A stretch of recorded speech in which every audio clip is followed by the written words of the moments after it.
Look and feel good this riding season with casual and armored long-sleeve flannels from Leather Up. Leather Up is your source for iconic biker brands like Milwaukee Leather and Hot Leathers to give you the largest selections anywhere. Comfort, variety, classic styling, and affordability. Visit leatherup.com. Oh, my God. So let's take it over to Mr. Richard Jaffe now to have his legal minute. All right. This is what I want to talk about, the Legal Minute with WritingCounsel.com. And like I said, I'm Rich Jaffe, and you can always find me at WritingCounsel.com, RIDINGCOUNSEL.com. Best place to get me is YouTube for some very helpful and free information. But I want to talk to you about stuff. People talk to me a lot about getting pulled over for nothing. And one of the things that cops pull them over for while they're riding is the GoPro on their helmet. It's sticking up on their helmet, and the cops pull them over while they're riding. They say, yeah, you got this GoPro, it's illegal. And I want to tell you, yeah, that's what they get pulled over for. And then the cops give them, they harass them. And if you press the cops on this, instead of like just taking a ticket or whatever it is, they start searching your bags and they find other things. Let me tell you, having a GoPro on your helmet in and of itself in New York is actually not illegal. Okay, and so there's two statutes that violated that the cops are going to claim that you violated. It's Vehicle and Traffic Law, Section 375, and another one, Vehicle and Traffic Law, Section 381. And what the statute actually says, it talks about the integrity of the helmet actually being somehow compromised. Wow. And it's the cops' claim that the GoPros on the helmet, they somehow they compromise the integrity of the helmet. And it doesn't, and it's a really hard burden to prove. So if you get one of those tickets, do me a favor, keep your mouth shut. Don't say anything. Don't say anything. Just take the ticket, and you can call me, and I will guide you through the process on how to defeat the ticket. And whatever you do, don't fight this kind of statute, okay? Because if you start fighting this kind of statute and you say you got to take it off the books, you're giving cops too much power. The problem is that if they pull you over for this kind of violation and they find something else that's a little more serious, something like allegedly like a pistol or drugs or lack of registration or something else to somehow really mess you up, then all that gets thrown out if the original ticket for pulling you over is somehow misplaced, right? It's called fruit of the poisonous tree. And if you challenge this statute, they're going to take it off the books, but they're going to put one that is going to stick, and it's going to be a lot stronger on the books. So I don't want you to do that. Keep this law on the books. Don't fight it, because it actually helps you in a weird way. So listen, if you get pulled over for having a GoPro on your helmet for some reason, give me a call, and I'll help you. It's a really easy ticket to get out of. Wow. I never even realized that could be a problem. Oh, yeah. I mean, have you ever seen it yourself? Or? Yeah, I see it a lot. It's first of all, I get the calls, right? People do call me about this. And second of all, I see it all over YouTube and Facebook, people getting pulled over. And they say, look, it's illegal, and we have probable cause to pull you over, and they pull them over in droves. Sometimes they just set up like a screening on a street, and they pull people over. Sometimes they pull over whole groups. Wow, that's incredible, man. Yeah. I never knew. Yeah, it's some crazy stuff. Mostly in the city. But they do, they're looking for an excuse. They're looking for an excuse to pull you over. And again, that's part of the profiling. That's kind of like it leads into what we do with the bait, where we're very much against anti-profiling. We're trying to get laws in the books that are anti-profiling. What he's doing, it's perfect profiling. Yeah, that's exactly what it is. It's true, because honestly, the GoPro, having a GoPro attached to your helmet, first of all, it's not permanent, right? So it's not going to somehow compromise the integrity of the helmet or safety or anything like that, okay? And, if it has to do with safety, then why are they searching your saddlebags? Why are they searching anything else? It's just a little ridiculous. Well, I've got a question on that, because another one of the things that we promote is we have like, where they have the... I forget what it's called, but it's where you put your insurance and registration in. Oh, like a little pocket kind of thing. Yeah, like a pocket, pocket kind of. Exactly, this. Yeah, like one of these things. One of these things, yeah. Like what I always sit and tell people at the table, and this is where I want you to correct me if I'm wrong.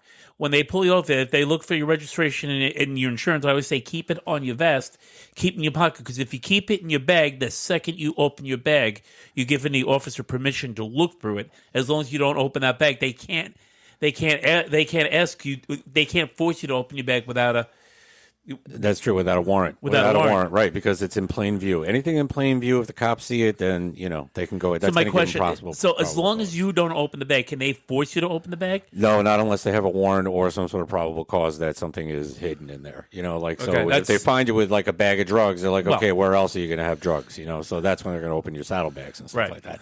But, don't give them that choice, and you're 100% correct.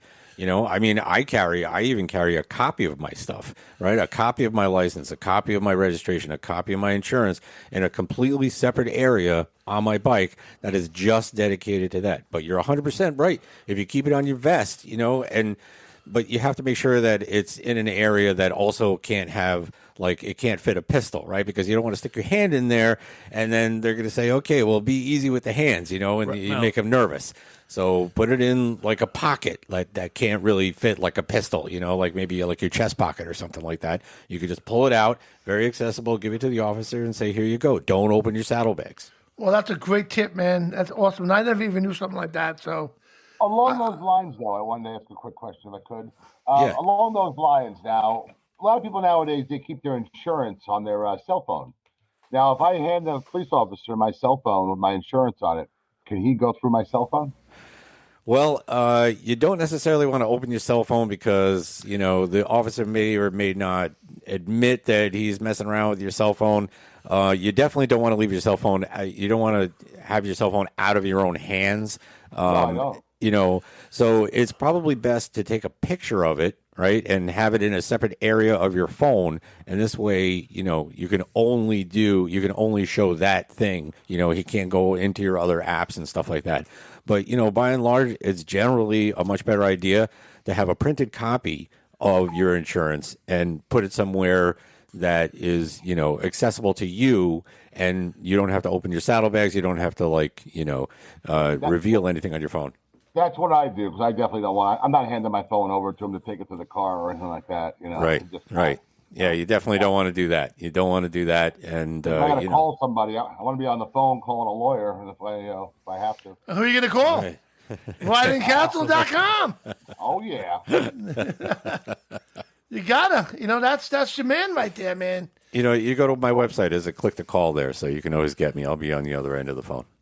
Sweet, man. But this is free advice. I'm giving you free advice here. Everything is free. You want a free consultation? You call me. It's free. You want like free emergency lights for your saddlebags? Call me up. I'm happy to give those to you for free. I got a bunch of Trip stuff. to Italy. Right, Free. right. Anything. I was thinking the cruise ship with Jasmine Kane. Yeah. Right. You want colitis? Free. Free.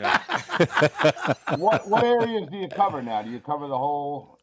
Oh, right now I'm in Long Island, mostly New York, for that kind of stuff. But, I also do accident work. So if you're hurt in an accident and it's somebody else's fault, especially on a motorcycle, I've actually done cases across the nation. I'm actually admitted to the bar in New York, New Jersey, D.C., Florida, and I have reciprocity in a bunch of other states, and I co-counsel in a lot of other states. So, like I've done some in Montana, I've done some in Wyoming, I've done some far out west too. California I've done, so almost everywhere. You're a busy man. It's hard to find time to ride, man. So when I ride, I go long distance. Wow, that is awesome, What's the biggest misconception that you find that bikers don't get? Like I said, what do bikers contact you and say, "Oh, I thought this was legal, but it's not." What do you find? I'm going to say the biggest misconception is about me. Because they're like, "Oh God, I got to call this lawyer or something like that." And they see me as a lawyer and not a biker. Like sometimes I wear a suit. Okay. So, that's what I wear. But, bikers, they wear stuff that only bikers wear. Okay. So, sometimes they have to put on a suit if they go into a fancy show. So I would say that's the biggest misconception. What do they get busted on mostly? If it's something criminal or something like that, probably the lights, the underlights, the underglow lights. A lot of people are like complaining about that. They get pulled over. They want to know about, different colors. And, the cops just use that as a reason to pull them over. I mean, it's ridiculous. Wow. And again, it comes back to profiling. I mean, there's just no reason for it. It's crazy, man. Yeah. All right. Well, that's awesome information from Richard Jaffe. Great job. Appreciate that. right? Appreciate that. The ridingcounsel.com. Make sure you need a lawyer for anything. When it comes to being injured on a bike or not a bike, call Richard, man. He'll help you out, man. Ridingcounsel.com. There's a click to call. Just Right. hit it, and I'll be on the other end of the phone. Whoa. Leather Up will keep you safe while looking great with a huge selection of armored and casual flannel shirts. From heated to sleeveless, Leather Up's got badass gear for all riders and all seasons. Leather Up with 3.5 million customers since 1999. Iconic biker brands like Milwaukee Leather and Hot Leathers to give you the largest selections anywhere. Comfort, variety, classic styling, and affordability with free same-day shipping on orders over $100. Visit leatherup.com and use the promo code MAYHEM for 20% off.